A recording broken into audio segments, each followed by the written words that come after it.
Gon gleyong mau jenenge ladrang apa mbok menawa piyayi-piyayi mesti yo iki apa to iki ngono. Kae mau ketawange karya Mas Bambang Irawan Putra Sinuwun. Ketawange, Nduk. Oh. Mas Bambang Irawan. Iki Putra Sinuwun. Kanjeng Bambang Irawan. Lah terus pun jogetanmu tak ladrangan. Kae mau karyane sapa? Karyaku. Judule ladrang apa? Ladrang Tata Susila. Dadi jenengku ning ngono. Wow. Ora nggo tengkleng, ora Susila tengkleng.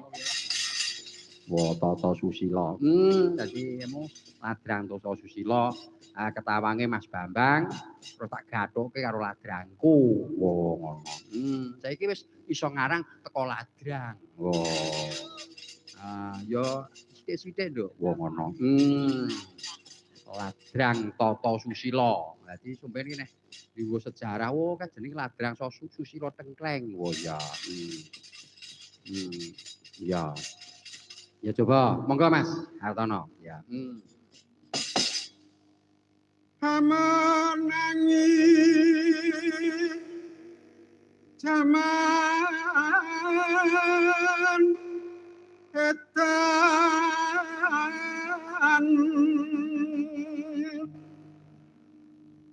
ewo kaya ing pambudi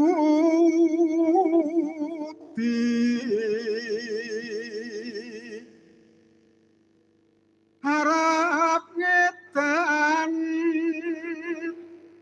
norakan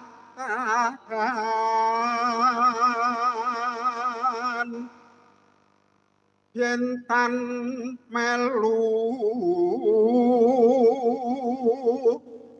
hang lakoni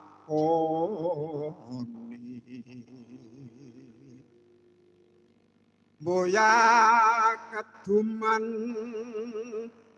mele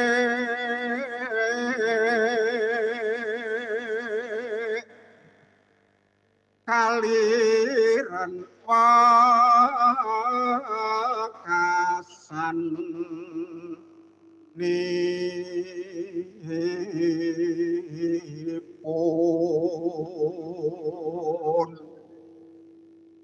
dilala karso Allah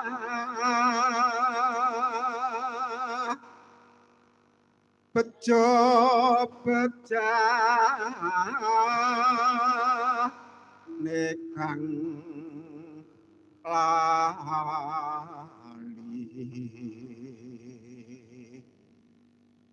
luwe bejo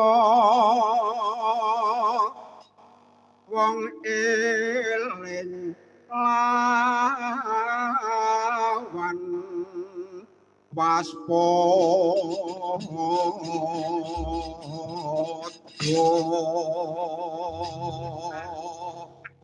Sip.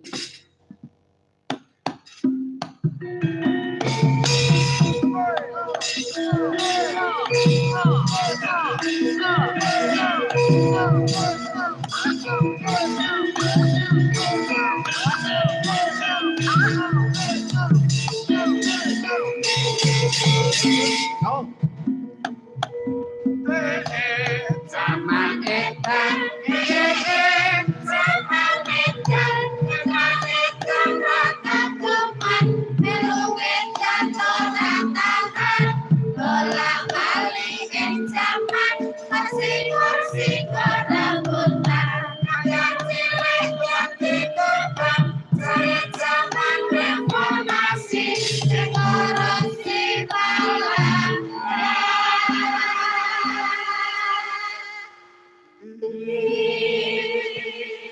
Nur subur tengah makmur Sarabati ancur mumpur ngerti hukum jebule masyarakat ya kumpul kuwi sapa-sapaan